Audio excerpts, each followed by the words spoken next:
국민의힘이 하나로 모여지고 있습니다.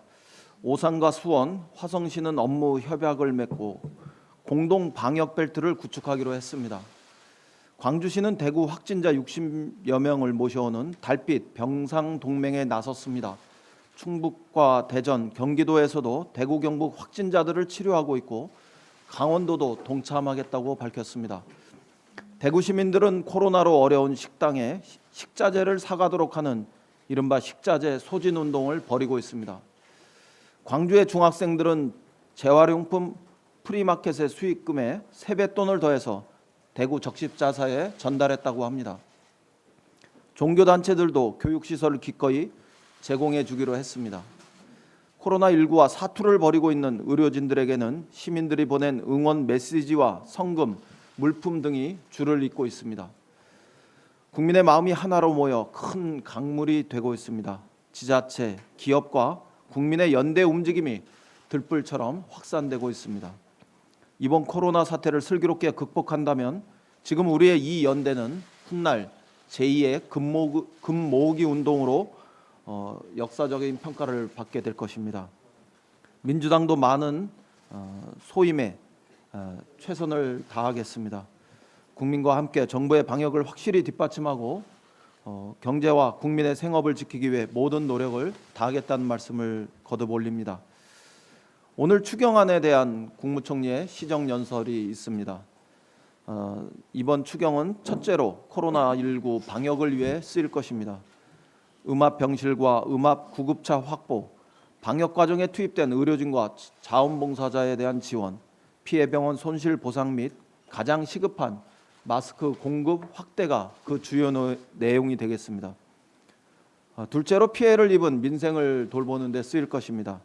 약 230만 명의 저임금 노동자를 고용하는 영세 사업장 80만 개소에 평균 100만 원의 일자리 안정자금을 지원하게 될 것입니다.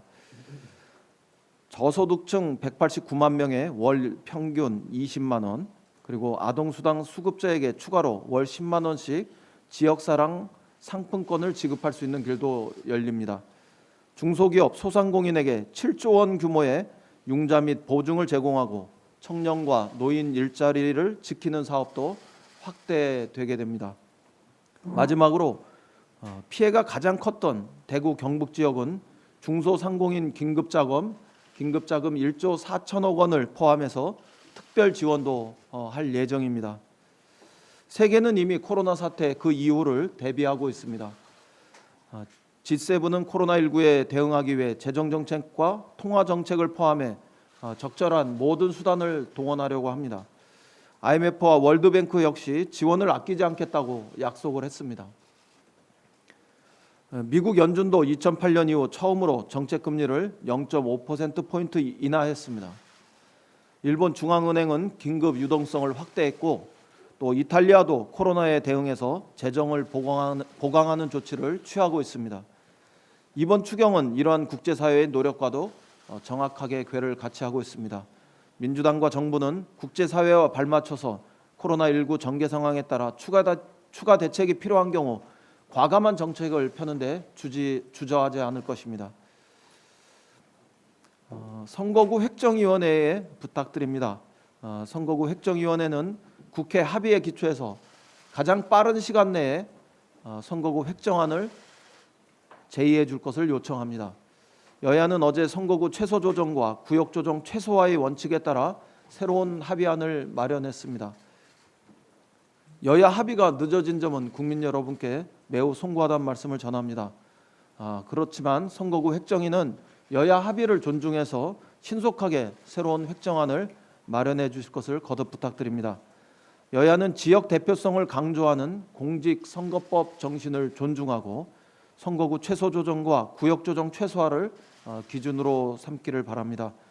21대 총선이 불과 40여일 남겨두고 있고 오는 7일부터는 재외 국민들의 선거인 명부 열람 신청일이 시작됩니다. 선거구 획정위원회는 공직선거법 정신과 국회의 합의 정신에 따라서 시급히 선거구 획정안을 다시 제출해 주실 것을 정중하게 요청드립니다. 마지막으로 한 말씀만 더 드립니다. 박근혜 전 대통령의 옥중 평지는 최악의 정치 재개 선언입니다.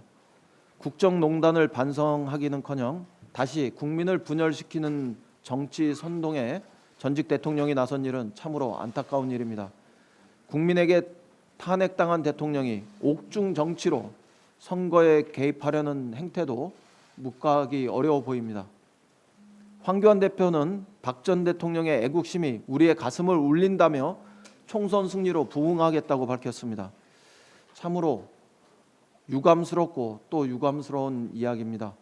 어제 발언은 미래통합당이 명실상부하게 다시 도로 새누리당이 되었다는 것을 알리는 정치 선언으로 규정합니다. 우리 국민 가운데 다시 박근혜 정권 시절로 되돌아가자는 주장에 동의할 사람은 극히 일부에 불과할 것입니다. 미래통합당은 보수의 변화를 바라는 우리 국민의 기대를 외면하고 결국은 과거 회귀를 선택했습니다. 우리 국민들은 현명한 판단을 바탕으로 준엄하게 심판하리라고 생각합니다. 이상입니다.